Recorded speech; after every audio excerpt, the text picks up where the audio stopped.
Welcome to the deep dive. We take your source material, all that research and thinking, and, well, we cut straight to the actionable insights. Yeah, get right to the good stuff. Exactly. And today, we're tackling something that stresses almost everyone out. Speaking effectively when you're put on the spot. Spontaneous situations. Right. We're aiming to give you a kind of blueprint, really, for sounding confident, sounding coherent, even knowledgeable, without needing any prep time at all. And that spontaneous part is really key here. We're not talking about those big planned keynotes, with the slides and weeks of practice. No PowerPoints today. Definitely no PowerPoints. We mean the stuff you actually do day in, day out, like introducing someone at a meeting, giving feedback right then and there. Or that surprise wedding toast. Always awkward. Oh, yeah. Or jumping on a cold call or handling, that Q&A after a presentation that can sometimes feel, well, brutal. Okay, so before we jump into the how-tos, maybe let's start with this analogy you mentioned, the count the F's test. It kind of shows why just being smart isn't quite enough under pressure. It's a great little test. So people read a simple sentence, right? Often it has words like of in it. And you just ask them, count how many times the letter F appears. Simple. Sounds easy. You'd think. Yeah. But consistently, people miss 2, maybe 3 F's. They almost always skip right over the word of. Why is that? Well, their brain's looking for the F sound in, like the bigger, more significant words. And in that rush, that pressure, they just gloss over the little 2-letter words, the details. Okay. And that's the metaphor for speaking under pressure. Exactly.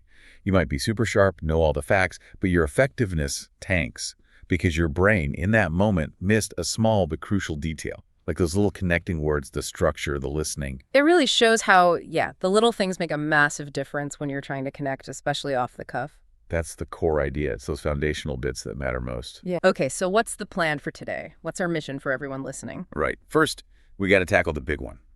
Managing that performance anxiety, the jitters. Then we'll walk through 4 very concrete, practical steps you can use pretty much immediately to get better at speaking in the moment. Perfect. Let's start with anxiety then, because honestly, the statistics are kind of wild. Like, fear of public speaking is always up there in the top 5 fears people mention. Right, alongside spiders and heights, yeah.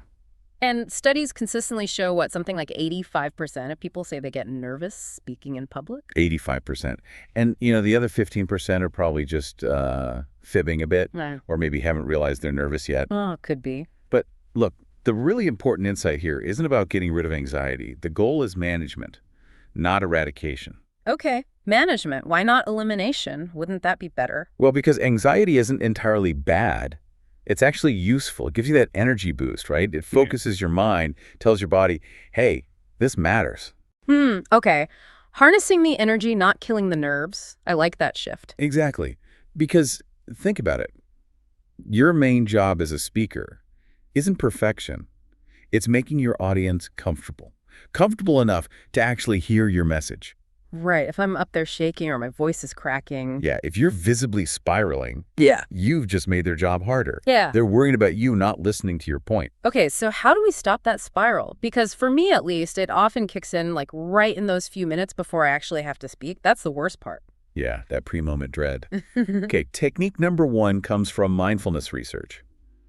Simply greet the anxiety. Greet it. Like, hello, nerves. Kind of. When you feel that stomach churn or your legs start shaking, just acknowledge it. Take a deep breath, mentally step back, and say something like, okay, this is me feeling nervous. I'm about to do something important. Just naming it, acknowledging it exists, can actually stop it from spiraling out of control. It takes some of the power away. Okay, I can try that. So greet the anxiety. What's next for managing it? The next big move is changing how you view the whole situation. We need to reframe it as a conversation, not a performance. Conversation, not performance. Okay. Yeah, because performance implies there's a right way and a wrong way, doesn't it? Like hitting a specific note in music. Pass or fail. And that pressure is just, it freezes you up. Totally. But a conversation, that's different. It's a dialogue, right? Give and take. Presenting has better ways and maybe worse ways, sure, but there's no single right way like in a performance. But what if it feels like a performance? Like a job interview or a huge pitch, the stakes feel really high. How do I trick myself into thinking it's just a chat? That's where you use specific tactics to make it feel more conversational. First, use questions. Start with questions. Like asking the audience things. Yeah, even rhetorical questions work. Yeah. Or quick polls. It immediately pulls them in, makes it interactive. Some people even suggest putting questions in your notes instead of bullet points. Forces you into that Q&A mindset. Oh, interesting. Like prompts for dialogue. Exactly. And second, watch your language. When we're nervous, we tend to distance ourselves, use stiff phrases like, one must consider, or we shall now proceed to. Right. Very formal, almost robotic. Yeah, it screams performance. Instead, use inclusive language. Pronouns like we and you. Say things like, this is really important for you because, or, okay, the first thing we need to figure out is pull them in, make it collaborative. Okay, so use questions, use inclusive language. Got it. What's the third anxiety technique? This one's about time. You need to become present-oriented. Present-oriented. Yeah. Think about why you're nervous. It's almost always about worrying about the future, right? Failing the interview, bombing the pitch, getting laughed at.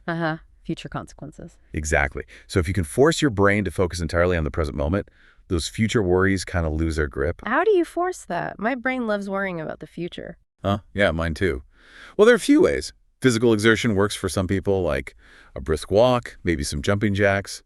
I know one speaker who apparently does 100 push-ups backstage. Ooh, okay, maybe not 100 push-ups for me. What else? Mental focus tricks work too, like listening to really intense music, kind of like athletes do. Or try counting backwards from a high number by a weird interval, like a countdown from 100 by 17s. That sounds hard. It is. That's the point. It takes so much focus, there's no room left for future worries. My personal favorite, though, and it also warms up your voice, is tongue twisters. Tongue twisters, really? Absolutely. They demand, total concentration. Try saying this one quickly. I slid a sheet I slid, and on that slitted sheet, I sit. I slid a sheet. Oh, wow. Okay, yeah. You really have to focus. See, that intense focus pushes out those anxious thoughts about what might happen later. Okay, cool. So manage the anxiety, greet it, reframe his conversation, get present. That handles the internal storm. But now we actually have to open our mouths and say something smart. What are the steps for that part? Right. The actual speaking part. Okay, there are 4 key steps. Step 1 is maybe a bit philosophical, but it's crucial. Get out of our own way. Get out of our own way. What does that mean? It means recognizing that the biggest obstacle often isn't the question or the audience or the situation. It's us. It's that internal pressure we put on ourselves to be perfect, to have the absolute best answer instantly. The perfectionism trap, especially for high achievers, right? Exactly. Type A folks often feel this intensely. Their brains are fast and they want the right answer, the definitive one, now. Yeah, I feel that. There's this great little improv game called Shout the Wrong Name. You point at objects, a chair, a pen, whatever, and you have to shout out anything but its actual name. Okay. And what happens is people's brains immediately start trying to find a system. Okay, I'll only name fruits or I'll only name colors. They're trying to create rules to master this spontaneous task. Trying to find the right way to be wrong. Precisely. Your brain is desperately trying to plan and control, to stockpile the right kind of wrong answer instead of just letting an answer flow out authentically. The only way to really fail that game is by trying too hard to get it right. So the lesson is, don't try so hard. Sort of. It's about acknowledging that internal pressure, that frantic suggestion from your brain, maybe even mentally saying, thanks, brain, good idea, but not right now, and then letting it go. Just respond. Which leads perfectly into that improv maxim you mentioned, dare to be dull, which sounds counterintuitive. Dull, don't I want to be engaging? It does sound weird, right? But it's not about being boring. It's about relieving the pressure to be brilliant. When you're striving for that amazing, insightful, hilarious comment, what usually happens? You freeze. Or overthink it. Exactly. You analyze every word. Dare to be dull means giving yourself permission to just state the obvious sometimes, to give a simple, authentic answer without needing it to be a mic drop moment. And paradoxically, when you take that pressure off, what often comes out is actually pretty engaging because it's genuine. Okay. Less pressure, more authenticity. Dare to be dull. I like it. Okay. That's step 2. Step 2, reframe the situation as an opportunity. Opportunity. How so? Q&A often feels like an attack. That's the default for many people, especially leaders, right? They see it as adversarial. Me versus them. We need to consciously shift that mindset. See every question, every interruption, every spontaneous request as an opportunity. An opportunity for what? An opportunity to clarify something, to explain your reasoning further, to collaborate on finding a solution, to connect with the person asking, Okay. like the imaginary gift game analogy. Yeah, that's a great illustration. Yeah. In that game, someone gives you an imaginary gift and you open it and name something totally unexpected or weird, like, wow, it's a live unicorn. Okay. Now, the giver's job, their opportunity isn't to get defensive or confused.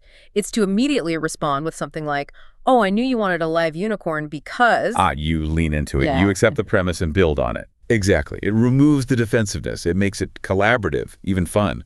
You're not deflecting the weird gift. You're explaining the thought behind it. The improv principle here is yes and. Right, instead of no but, which shuts things down. Precisely. Yes and opens the door.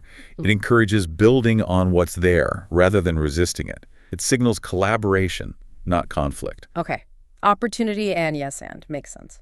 Step 3. Step 3 is simple, but maybe the hardest to do in practice. Slow down and listen. Slow down. Listen. Okay, sounds basic, but you're right. It's hard. I know I'm often listening just enough to figure out what I'm going to say next. We all do it. It's human nature, especially under pressure. We want to formulate our brilliant response, Yeah. but you can't actually serve the audience. You can't answer their real need if you haven't truly heard them out. So how do we force ourselves to listen better in the moment? There's a kind of extreme training exercise for this. Try, just for a moment, mentally SPELLNGOUT. EVERYSANGLEWORD.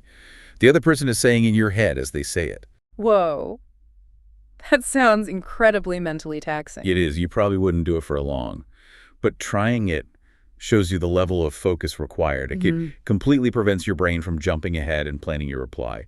You have to be 100% focused on what's being said right now. Okay, point taken. Be present. Focus intensely on the input. Right. The improv maxim here sums it up nicely. Don't just do something, stand there, listen fully first, then, and only then, respond. Listen, then respond. Got it. Okay, final step. Step 4. Step 4 is maybe the most practical tool. Use structure. Specifically, tell a mini story, have a framework. Structure for spontaneous speaking. Isn't that contradictory? Well, thinking about structure slow me down. See, that's the paradox. Structure sets you free. Having a simple, reliable framework is the key to sounding coherent when you have no prep time. How does structure help exactly? It dramatically increases processing fluency for your audience. Research shows we process structured information something like 40% more easily and effectively. Think about chunking a phone number. 3 digits, 4 digits. It's easier to remember, right? Yeah, definitely. Structure does the same for ideas. It gives the audience mental buckets to put the information in. It keeps them on track. You never lose your audience if you have a clear structure. And crucially, it helps you too. How does it help me, the speaker? It reduces your cognitive load. If you have a simple structure ready to go, you don't have to waste mental energy figuring out how to organize your thoughts on the fly. You just plug your content into the framework. It frees up brain power to focus on what you want to say. Okay, I'm sold. Structure is good.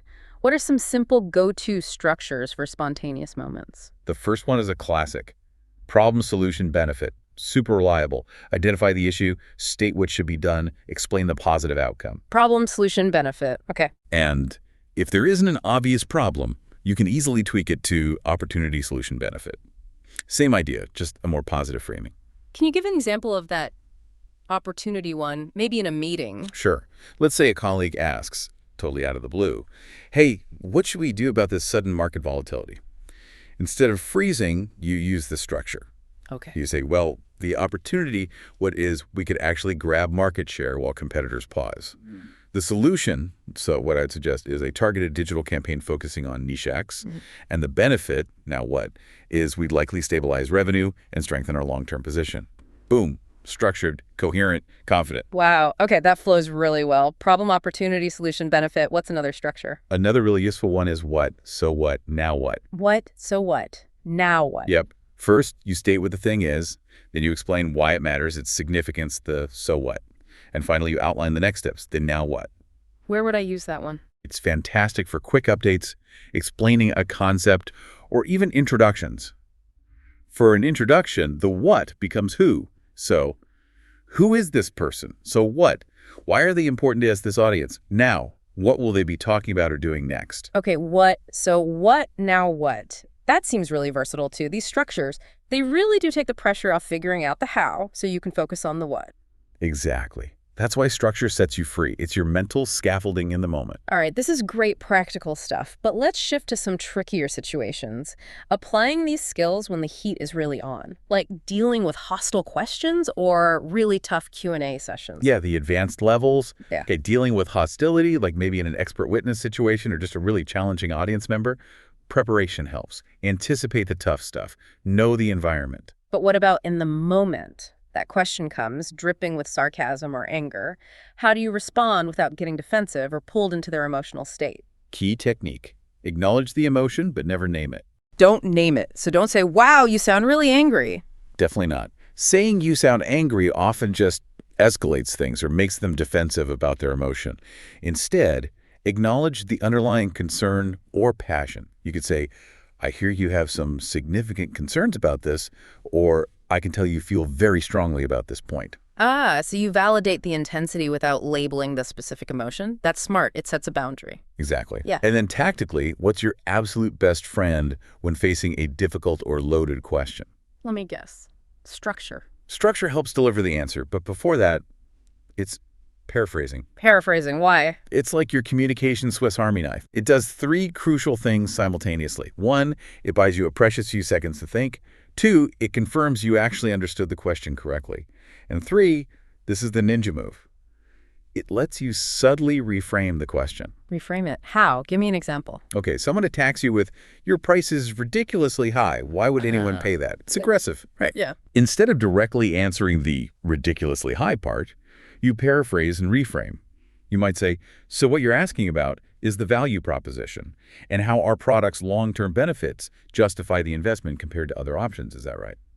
Ah, you took the venom out. You shifted it from price to value. Exactly. You acknowledge their underlying point, cost, but reframed it on the ground where you'd rather have the confrontation, value. You neutralize the attack and set up your structured answer. That's incredibly useful. Yeah. Okay, switching gears a bit. Lots of communication now is remote, hybrid audiences. How do we keep people engaged spontaneously when they're not even in the room? Yeah, that's a real challenge. You lose a lot of nonverbal feedback. So you have to be much more intentional about using variety and direct engagement techniques. Like what? Well, since you can't rely on eye contact across the room, you leverage the tech. Use interactive polls. Ask people to type responses in the chat.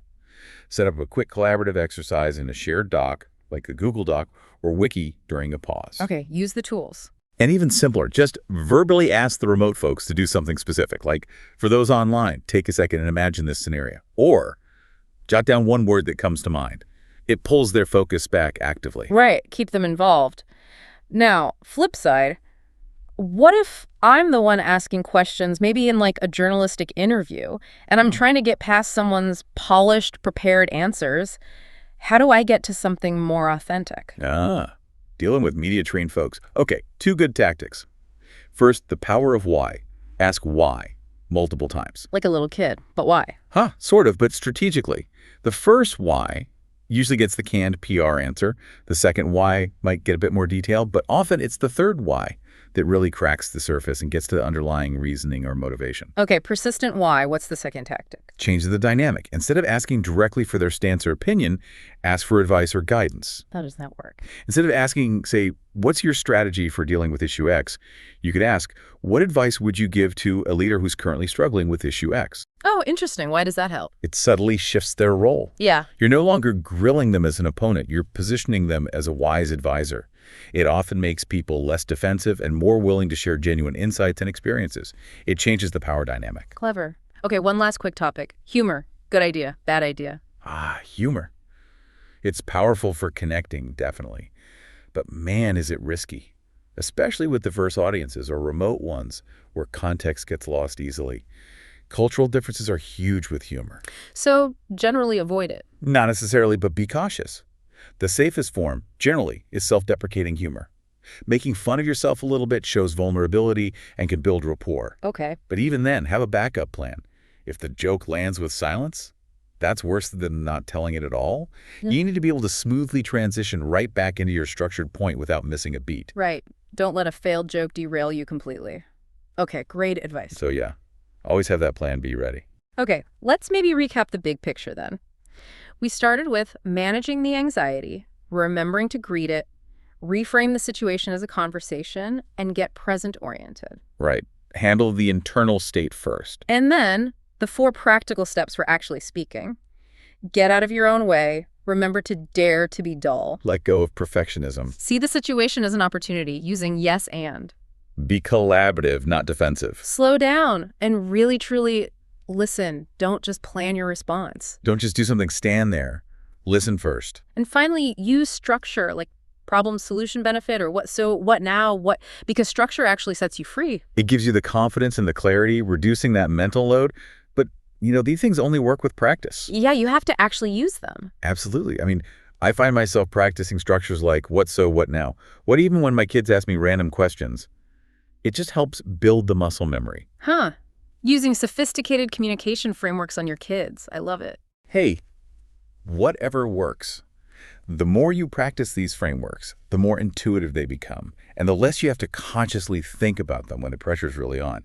That ease, that comfort, yeah, that's what makes you sound compelling. It really comes back to that idea we started with, doesn't it? The pressure to be perfect, that maxim, dare to be dull. So here's a thought for everyone listening. If you could really, truly accept that your spontaneous answer doesn't have to be earth-shattering or incredibly witty, just a genuine response delivered clearly using a simple structure, what pressure could you take off your own shoulders starting today? Yeah. We saw how structure gives you freedom, so maybe think about a conversation you've been putting off because you were worried about sounding unprepared or, well, stupid. Could you tackle it today? Just using a simple 3-part structure. Give it a try.